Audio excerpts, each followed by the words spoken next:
Earth is constantly vibrating across a wide range of frequencies and across different energies.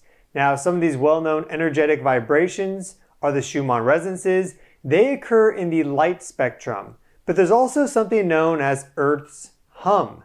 And these are seismic waves that propagate and ripple out across our entire planet. They're felt everywhere globally, and they have the Earth ringing like a bell.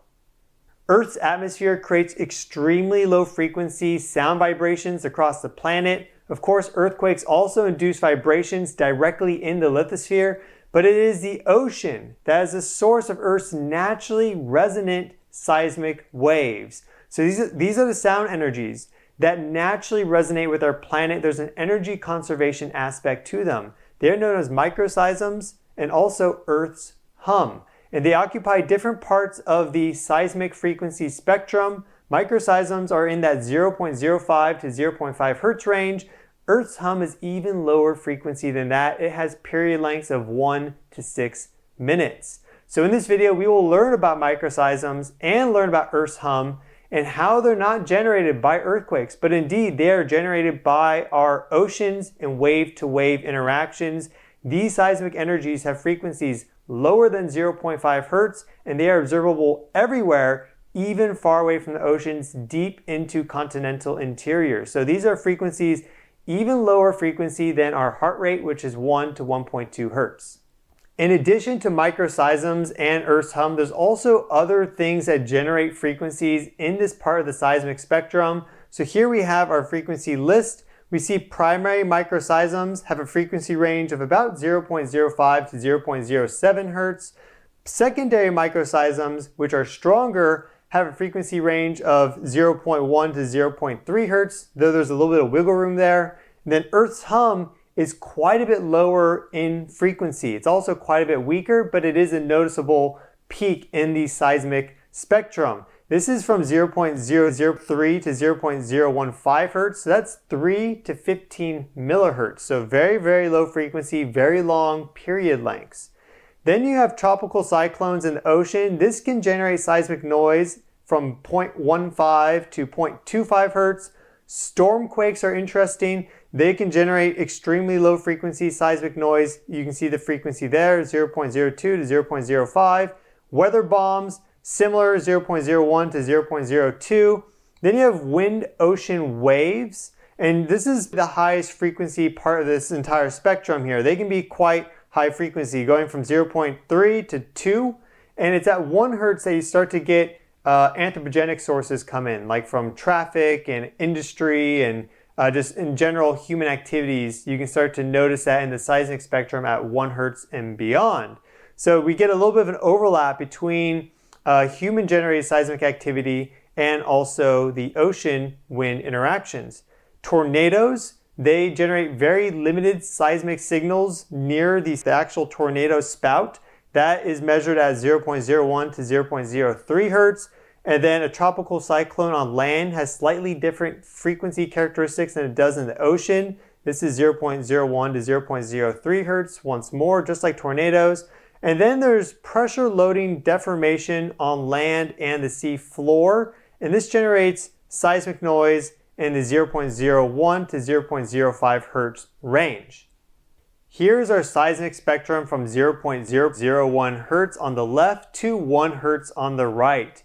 And you can see Earth's hum right here. And then you have the primary microseisms here, and then the secondary microseisms here. You can see the amplitude rating in decibels. So this is the quietest, the lowest strength, and then negative 120 is getting closer. That is higher strength. So you can see that the primary microseism is weaker than the secondary microseism, and Earth's hum is weaker than both of them. But it does occupy a part of this frequency spectrum that has a clear peak. So it is notable, and it's also measured globally all the time. These are the Aegean frequencies of the Earth. So the pulse rate of Earth's hum ranges from about 1 to 8 minutes. So that's one pulse every 4 minutes or so, every 5 minutes, like boom, boom. But you can imagine it's happening on a minute scale. So very, very, very slow. but this is picked up in seismographs globally all the time. It's picked up more so when it's quiet in terms of earthquake activity. Then the signal really stands out. Now, primary microseisms and secondary microseisms, they show up really nicely too. Also in the absence of earthquakes, they'll be the dominant seismic signals because they have this amplitude that's higher than Earth's hum. You have to do a little filtering to pull out Earth's hum, and you have to also look at that lower frequency part of the spectrum.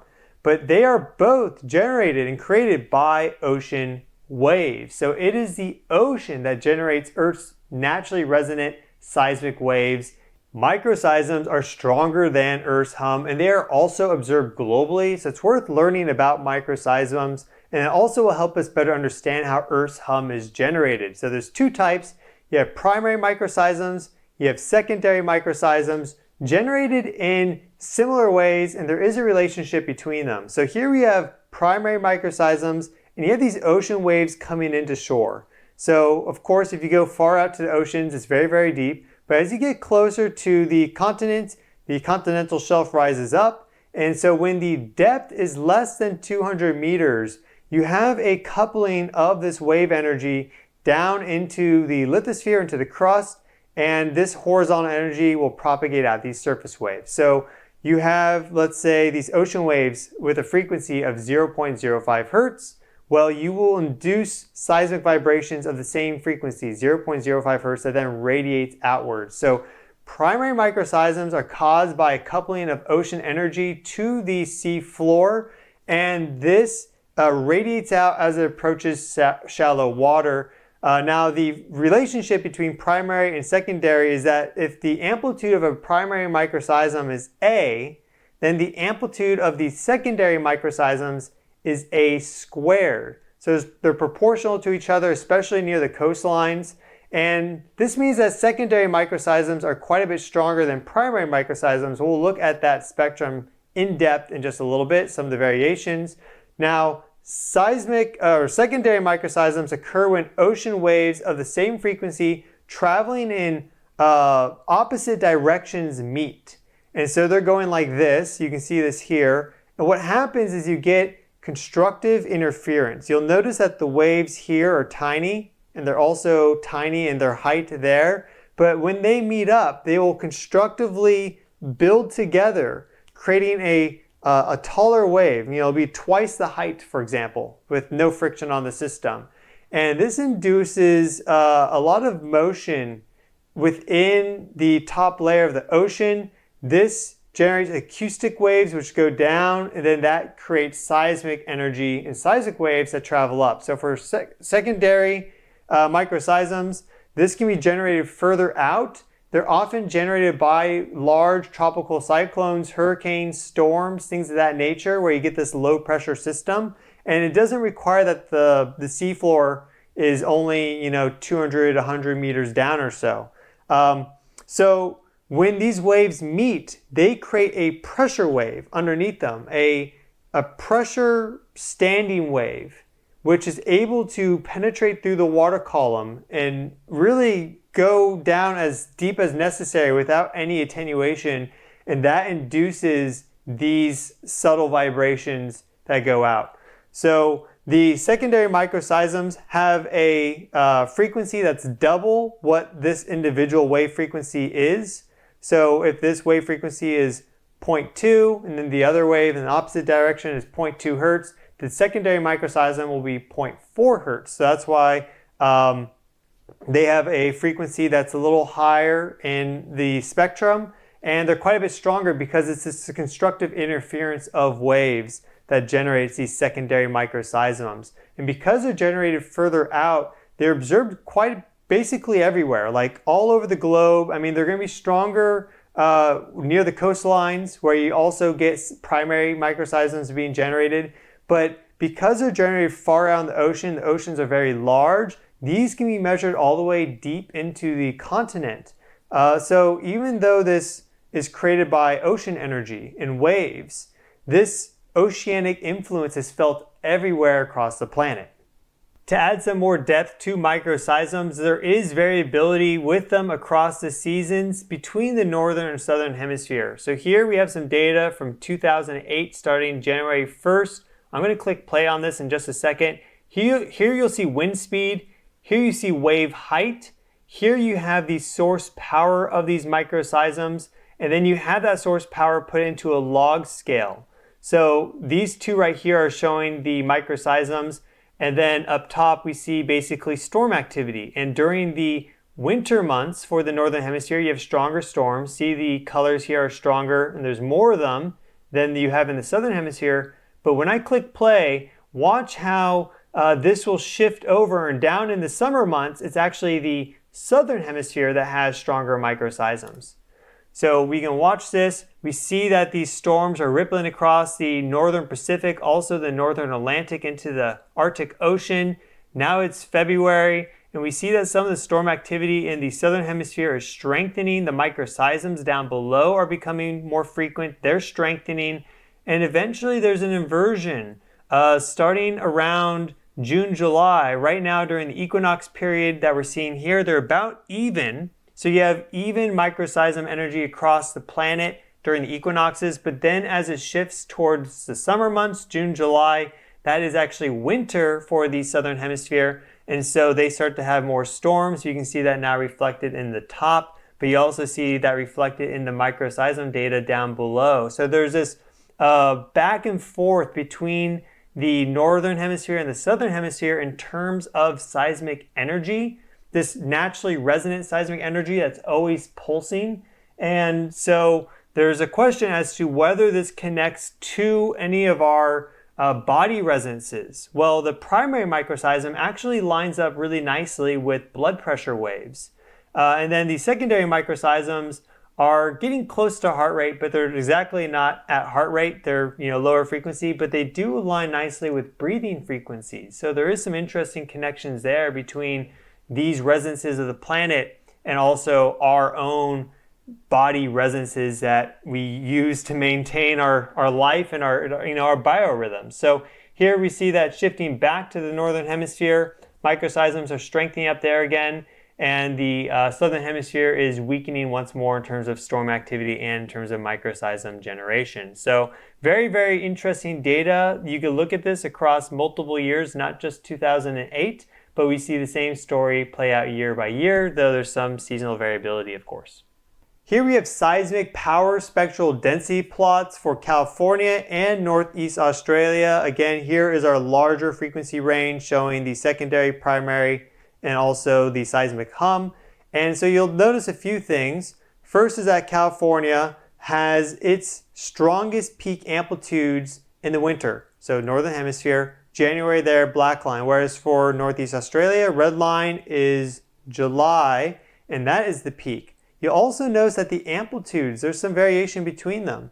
48.8 is the high for this 2000-2003 time period, whereas the amplitude high for California is 79.3. So there's variations in the strength of these microseisms depending on where you live. I mean, especially if you're on the coast, they're going to be much stronger than they are far inland. You'll see that July for California is this low. So there's a seasonal variation in these microseisms depending on where you live, northern hemisphere, southern hemisphere, near the coast, more inland. And there's also variation between the hemispheres. For example, California, this spectrum here looks quite a bit different than it does for the east coast of the US. We'll look at that next. Notice the primary microseism here. They're a little bit more similar than the secondary. The secondary has a little bit more variability. You'll notice that it kind of flattens out here for Northeast Australia, where it's more of a slope for California. That peak is a little sharper for this data set here. Here's the east coast of the United States, same time period. Also very similar because it's the northern hemisphere in terms of January and December kind of being these top months there. And then if you go all the way down to the red line, July, you see it's at the bottom. But you'll notice it's much broader than California was. This is 0.4 hertz. We still see that energy quite strong there. I mean, that's still stronger than the primary microseism there. Of course, the peak of this secondary is much higher. But this is a very broad peak. So there are regional differences in terms of the amplitude and then in terms of the width of that increased amplitude in this part of the seismic spectrum. I also want to show you the different types of seismic waves that exist so you can get a better understanding of the actual ground motion involved with microseisms and with Earth's hum. You have P waves, these are compressional waves. These are generated by earthquakes. Shear waves are also generated by earthquakes. They are slower than compressional waves, and you can see that these changes ripple through this entire section of rock there, whereas if we look at surface waves, we see that it doesn't influence as deeply. They travel along the surface. So you have Rayleigh waves, and they have this kind of circular motion to them, propagating out. They're similar to shear waves in their surface motion, but they are a different mode of propagation. And then you have love waves, which is a horizontal displacement. So Rayleigh waves are a vertical displacement of the ground surface, and then love waves are a horizontal displacement of the ground surface. And we see Rayleigh waves and love waves in microseism data and also earthshum, but it's primarily Rayleigh waves. They're still kind of trying to figure out why love waves are generated by this ocean wave interaction. That's still an unknown because of the horizontal component of it would make that energy transfer difficult. But Rayleigh waves are generated quite easily. We see that all the time. This is the primary wave that is created and makes up microseisms and Earth's hum. It's also the primary energy wave for, let's say, an earthquake. 70% of the energy in typically like an earthquake will be in the surface waves, not in the P wave or the S waves. These are faster. They'll be the first shock, but this will be the body of the earthquake that really shakes things up. If we examine frequencies even lower than microseisms, then what we observe is seismic hum. This is the fundamental resonant spheroidal free oscillations of the Earth. It's also known as Earth's hum, and it's constantly vibrating. Again, it has a very long period length, 1 to 6 minutes, so it's a very slow pulsation. And you can see this hum here. Here's Earth's hum. Then we zoom in there. We see these different resonant Egan frequencies here. So there's peaks, there's dips, but there's this overall kind of frequency increase. And then you see the broader peak for this part of the spectrum is actually at 8.5 millihertz, about. So, of course, this varies across the planet and across time, but at about 7 to 9 millihertz, we have this broader Earth's hum peak, where there's a little bit more energy there. It's interesting because the Schumann resonances, the foundational mode, is centered at 7.8 hertz. So a little bit of a rhyming there. So we can look at seismic hum or Earth's hum across the planet. Different locations here. Here are the power spectral density plots. Here's the average power spectral density. You see that there are some variations between them, but in general, they all look about the same. And you can see that, of course, there's a lot of Egan frequencies here. So there's quite a lot, but they form this broader peak here, and that's known as Earth's hum. And we observe this globally. Here is a global map showing the distribution of strength of Earth's hum across our planet. So this is the normalized power spectral density plot. These colors here are the weakest. Yellow is the strongest. And so you'll see that there's quite a lot of Earth's hum in terms of sources, primary generation sites distributed across the planet. But you'll also notice that it's really generated here along the Ring of Fire in the Pacific Ocean. So it's quite a bit stronger near these coastlines.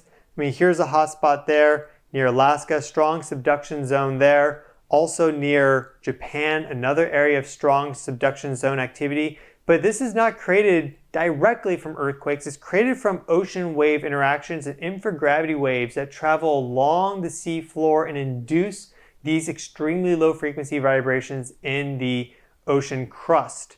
So you also notice some higher generation and power in Earth's hum here off the coast of Western Europe. And so we see some distributions throughout. There was another graphic that did this normalized power spectral density for earthshum. It showed most of the generation here in the Pacific, but I'm showing you this one because this is a better data set and it shows how it's a little bit more global in nature. They were a little bit more fine-tuned and precise with their measurements, but the two roughly align. So yeah, a lot of earthshum is generated in the Pacific Ocean. Of course, this makes sense. It's generated by ocean wave activity. We also see some down here in the like the Antarctic Ocean, the South Ocean, Southern Oceans. But you can also see some sources, for example, like in continental interiors. This is Siberia, Russia. So earthshum is generated everywhere and it's felt everywhere, and it's this extremely long period pulse. So you're only having like 200 to 300, maybe 400 pulses every day of earthshum. It's not like the Schumann resonances, which are pulsing 8 times a second or higher. This is like once every 5 minutes, once every 4 minutes. But you'll only experience a few hundred hum pulses every single day. I hope you enjoyed this video on microseisms and earthshum and the overall naturally resonant seismic energies of our planet. They're always vibrating, they're always pulsing. It's worth learning about them. They may interact with us in unique ways that we still don't know of, so I think it's worth learning about this. And if you like the video, please click the like button. Helps this channel grow, helps me better help you. You can also support that by subscribing to my channel if you haven't done so already. And you can stay up to date with what's happening on our planet energetically, both in real time. I do energy updates, I also do energy forecasts, and I do deep dives into topics like this. So subscribe to see all that. You can also become a special channel member to access certain courses and videos that aren't available to normal channel members. So you can click join by going to my channel page. I suggest that you do that if you really want to show your support.